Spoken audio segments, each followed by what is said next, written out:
Black Mountain Hog Farm. Ice and I were debating on where to vacation. We didn't have much to spend and weren't able to venture far from home.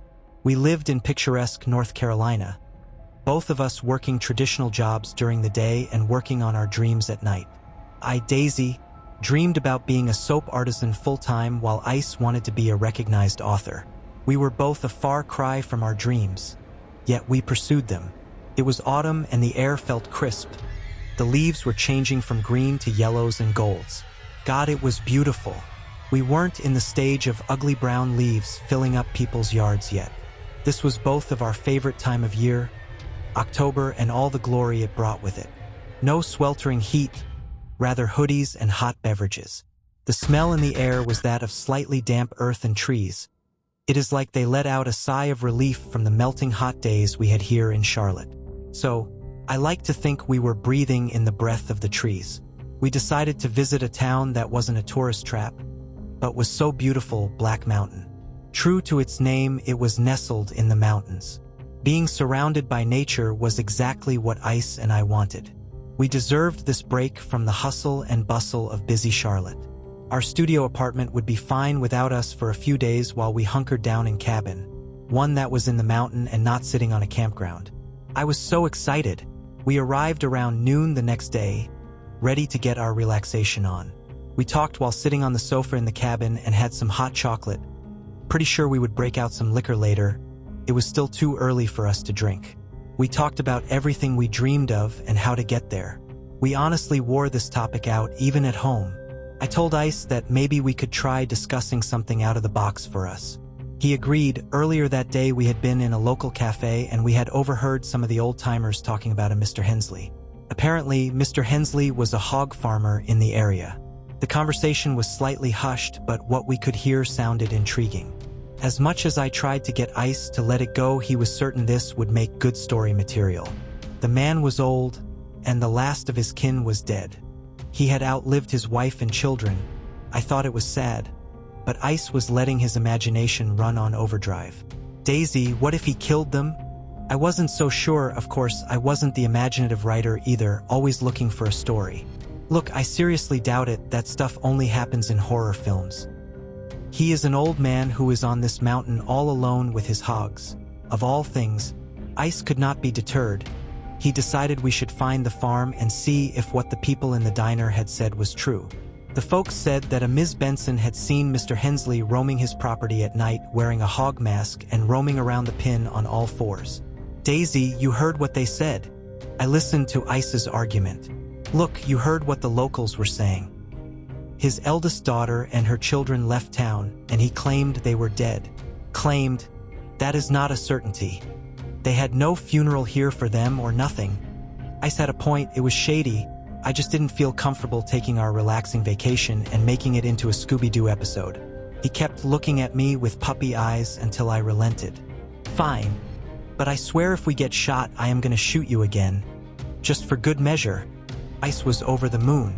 We decided to hold off on getting drunk and go look for the Hensley hog farm. It was getting cold and October nights were always chilly. I was not excited about this goose chase. It made Ice happy though, and he would do it for me. We went back to the diner under the guise of looking for Mr. Hensley and wanting to buy a hog for our own non-existent hog farm. The waitress, Deb, was more than happy to point us in the right direction. Ice and I loaded up into the warm SUV and took off in the twilight to find the farm. It was deep in the mountain, and no one in their right mind would want to be on this trek in the fading daylight. When we finally reached the sign pointing the way, it was dark out now. We drove down the old dirt road, surrounded by trees, and kept a keen eye out for the farm. Finally, at the end of the drive, there was a clearing. We hadn't had to make any turns to reach the farm. That was good. At least it was a straight shot. Ice parked our vehicle a long distance from the actual house. We figured the hogs were probably out back. Come one, he said. What? I asked in hushed whisper, as if the old man could hear me from here. Daisy, get out. Let's go. We need to look around. I was ready to come unglued on him. Dogs, shotguns, and every other country thing that could cause me harm ran through my head. Ice had already exited the vehicle and was coming around to my side. I let him take my hand and lead me out into the chilly night air. The smell was not that of leaves and tree breath, but that of hog crap and, well, hog crap. I was not happy. We started walking up the drive, sticking close to the tree line. I tried not to gag from the smell of the dirty animals. I looked like a kid in a candy store. We finally were just a few yards from the house. The curtains were open and lights were on. We walked very quietly to one of the open windows on the side of the house. It was a living room window where we could see the man. Yes, he was old, but he was large. Probably 6 feet 2 inches and 260 pounds. He was not flabby. The man was still muscular at his age. He wore the cliché overalls and had a head full of salt and pepper hair. Lines creased his aging face, and something about his demeanor was off. I looked at his face. It was cold. His eyes were dark, and he looked like he had never smiled a day in his life. Of course, being the sole survivor of your family could make you look that way, I figured. So far, this was as fun as watching paint dry. He didn't notice us, and he did nothing entertaining or creepy. I asked Ice if we could just go already. Ice asked if we could just stay a little longer. Fine, whatever. Finally, after what felt like hours, Mr. Hensley stirred. He stood up and we both ducked. Ice dared to peek in the window. He's gone. Come on, Daisy. He took my hand and led me around back. There were the hogs. Several yards from the house, but so many damn hogs. The smell was worse than ever. Mr. Hensley exited out the back door. We both put our backs against the house so hard we were almost melded with it. We both held our breath. Mr. Hensley walked toward the hogs. He leaned on the fence with one foot propped on the bottom rail and elbows on the top rail. He just stared at the huge animals. They were well fed, that was certain. I yanked at Ice's jacket and he shrugged me off. I knew this was not going to end friendly. He was going to get an earful when we got back to the car. Mr. Hensley looked up at the moonlight and back down at the cloven, footed pigs that weighed as much as my SUV, and I could have sworn I saw a smile cross his lips. It was probably a trick of the light. My heart raced. I was not feeling like a simple trespasser anymore. I felt like something bad was going to happen. Something evil. The smile I saw was not normal. Trick of the light or not, I was scared to death. Ice just kept watching the man with blazing interest. Then Ice grabbed my hand again and pulled me back toward the front of the house. Finally, I thought, we are leaving. I was wrong. Ice jumped up on the porch, and before I could protest, we were standing in the living room. Ice let go of me and started opening doors frantically. I heard him let out a gasp. I walked to where he was and looked in the room. Dear God, we have to leave. We have to leave. Ice grabbed my hand and we made a mad dash for the front door. We didn't stop until we were jumping in the SUV, and without turning on the headlights, we crept down the road. Finally, at a safe distance, Ice flipped on the lights. We neither one spoke on the way back to our cabin. Shock, I suppose. Shock can do all kinds of weird things. We sat on the sofa in our cabin and both had a stiff crown and Coke. Ice spoke first. I am sorry, Daisy. I am sorry you seen that. My hands were shaking so bad. Bits of my drink were sloshing out.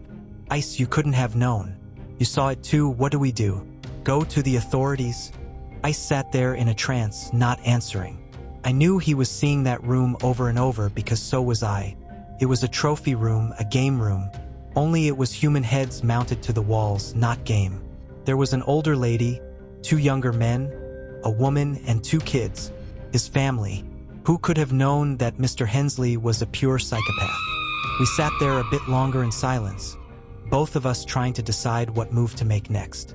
We had been trespassing, so we didn't know if what we discovered would be admissible in court. We were young and dumb. Sitting there in deep thought, there was a loud bang. Bang on our door. We scrambled to our feet, looking at each other. Dear Lord, did he know?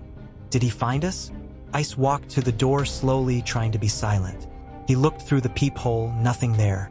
He backed up a few feet and the bang happened again. He stood frozen.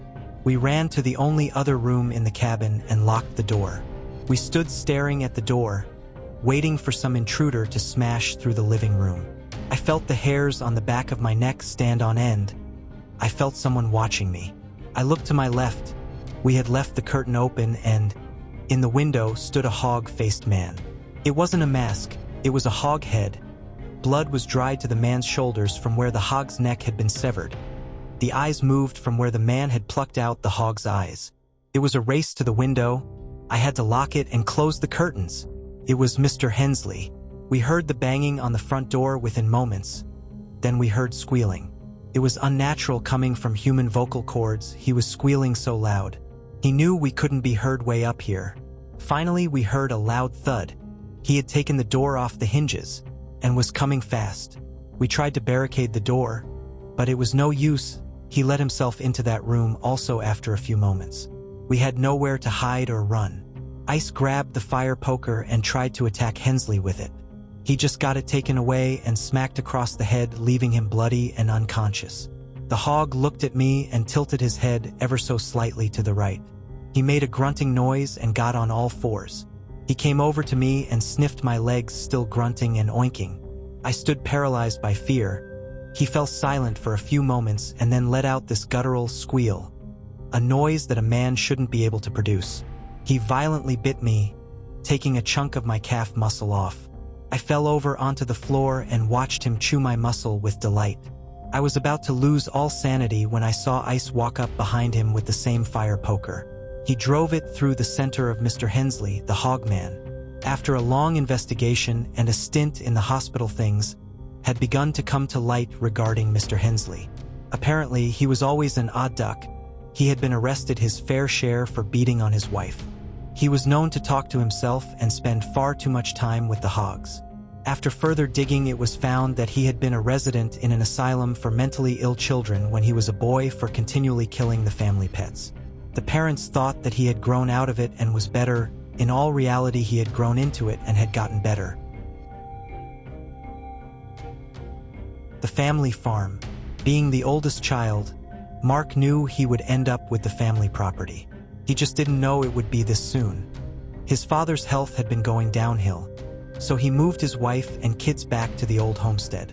It was a massive decision, but he wanted to make sure his dad was receiving the proper care he needed. Of course, his siblings didn't offer. They only cared about themselves. They would be no help. With all the change and the stress of this move, Mark decided to take a walk into the woods to clear his head. He had always loved this place. His home sweet home was a 500-acre piece of heaven nestled in the Ozarks. If he hadn't been so ready to experience the world, he probably would have never left. He knew this place better than himself. He knew every fallen tree, every rock face, and every spring. However, after 30 minutes of walking, he stumbled on something he had never seen before: a cabin. The sight of the old cabin shocked him to his core. He had walked this particular trail hundreds of times. This cabin wasn't here before. Couldn't have been here before. As he stepped onto the porch, he could tell it was old, but it wasn't in bad shape. The old iron latch slid easy and the door opened wide. It was a humble home with 3 rooms. The main room consisted of a fireplace and a wood cook stove. There were 2 empty rooms on both sides of the living area he assumed were bedrooms. He was surprised he hadn't run face first into a spider's web yet. He grabbed his phone and turned on the flashlight. He didn't see any cobwebs in the corners. The house was empty except for the old cook stove and a beautiful, antique table with a book on it laying in front of the captain's chair. The table and book didn't have the first hint of dust on them. That's strange, he thought to himself. He sat down in the chair, curiosity getting the better of him. He opened the book and realized it was a diary. Even though he felt wrong, he couldn't help but read at least one entry. June 6, 1806. Pa is worried the livestock ain't gonna make it. The trip was rough and they aren't acting right. He's starting to regret buying this piece of property. My objection fell on his deaf ears. Of course, he wouldn't listen to a girl even if I am his only child. Ma is sick. She's ate up with consumption. I wish we had never left Virginia. After reading this, he couldn't walk away. June 8, 1806. If things don't change, we won't have anything left. Majority of our livestock is dead or has went missing. The rocky ground ain't fit for growing crops and Ma ain't been out of bed for 2 days. I don't got time to write because there's so much that needs done around here. My God, Mark whispered to himself. What an awful situation. I have to know how they dealt with it. So he continued. June 18, 1806. Today was an odd but wonderful day. I was awakened by Pa's screams for Ma. She had vanished, and after hours of searching, we had all but given up. However, Ma came strutting in like she had never been sick at all. It was a miracle. It is so nice to have her back. I've missed her so. June 22nd, 1806, it seems our struggles are over. After Ma got better, all our livestock that had vanished found their way back. The crops have found new life in this rocky ground. God has smiled down on us for sure. The only thing eaten at me, I swear I can see something in the trees. Pa said it's all in my head and that I should just be glad things are finally working out. It's probably just stress. July 1st, 1806, everything is better than could be expected. I'm still seeing the shadows moving in the trees. I quit bringing it up to Pa though. He's starting to question my sanity. I'm glad we aren't in Virginia anymore. He would have me committed, especially for what I told him about Ma. I heard her talking to herself saying, "I can't do it," over and over. The only look she gives me is one of sorrow. I'm just so confused. July 7th, 1806, we have a problem. It started with the squirrels and the rabbits. They started circling the house single file. That was early morning. By midday, the deer and coyotes had joined. By this evening, the bears and the wildcats followed suit. They ain't trying to attack us. Pa stepped outside to scare them off. They flat out ignored him. I don't think there'll be much sleep tonight. What the hell kind of dairy is this? Mark thought to himself. This has got to be some kind of prank. He put the diary down and started to walk away. But there was a nagging in him. He had to know what happened. He walked back over and sat back down. July 8th, 1806, these critters are walking on two legs like men, and more have joined through the night. I'm so scared. This doesn't make any sense. It's now on dinner time and they have started howling, growling, and screeching together in a pattern, almost like singing a church hymnal. I feel like it's going to be another long night. July 9th, 1806, the godforsaken chanting from these damn animals is so loud it feels like the cabin is vibrating. Pa tried to get through them and got hurt real bad. It's the strangest thing though. It wasn't from one of the hell beasts as we started calling them. As soon as he stepped out, something we couldn't see picked him up and threw him back into the cabin. We heard an awful snap and his legs were twisted at the knees. I'm not sure how much more we can take. We lost Pa a few hours after I last wrote, but he didn't pass from his injuries. The chanting got even louder after he had tried to get out. All I know is Pa let out a chilling scream and blood poured from his ears, then he was gone. Ma is in a daze. I can't say that I blame her. July 10th, 1806, I should stop writing in this, but I figure if I die, I want someone to know what happened here. Ma's mind is gone. She keeps apologizing to Pa's lifeless body, saying it's all her fault. I finally hit my breaking point and screamed at her. I told her she needs to get a grip and help me figure out what to do. That's when she told me she had made a deal with something she couldn't see. She said she had summoned a creature most awful. In exchange for her health and prosperity with Pa, she'd give me up. Her mind is broken. That old world nonsense is just that. Nonsense. It's gotten quiet. I'm just scared to look outside. I think I'm gonna try to sleep this evening. I'll figure a way out in the morning. July 11th, 1806, this morning there was a knock at the door. I answered it hoping this nightmare was over. In the doorway there was a tall handsome fella about my age. I rushed him into the cabin, quickly looking to see if the hell beasts were anywhere. "They're gone, lass," said the man in an accent similar to Ma's. He turned to Ma and she let out a scream. He cackled in response. "You thought you could skip out on our deal, huh? Well, as you can see, we don't really like being taken advantage of." Ma went to speak but was cut short when the pale devil ripped her tongue out of her mouth and began to chew on it.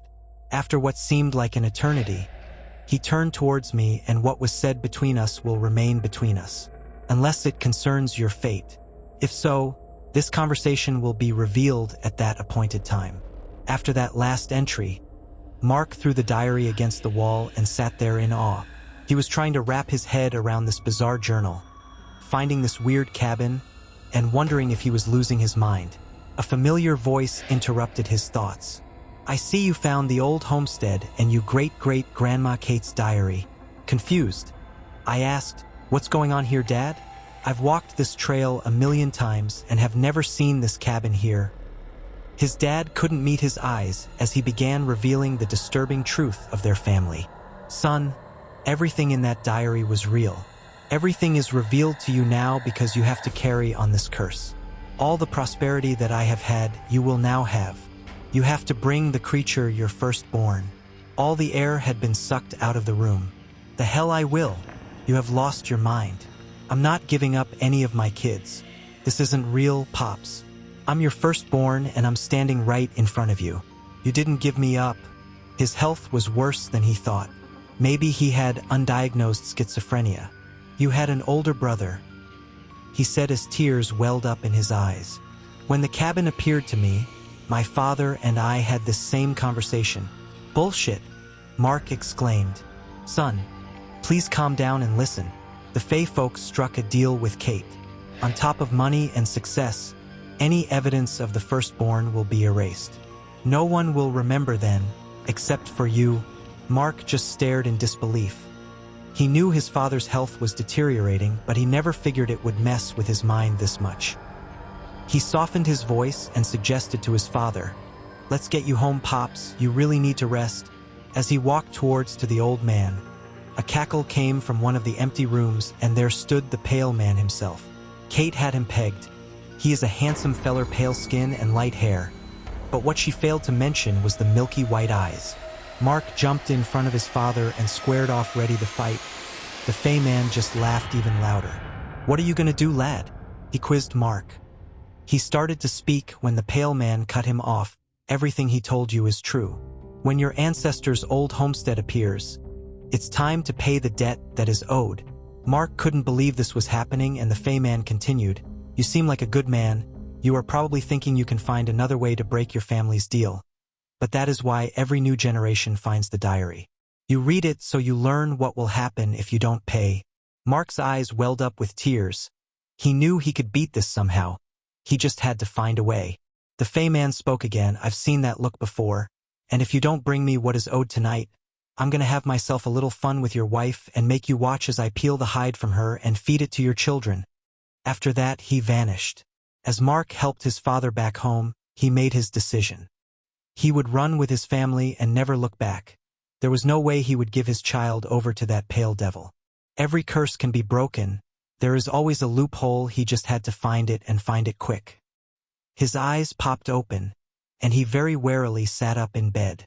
The one thing his poor old dad forgot to mention about the curse is the guilt in dream form. He didn't try to run like he wanted to, and the guilt of that eats at him every morning when he wakes. And since his wife passed away last June, his health had been going downhill. He had been checking the trail once a week. He checked for the old homestead to appear. 3 weeks ago it showed up, and Mark knew what needed to do. His son will to be moved in by the end of the week. It's time to pass down the farm to the next generation.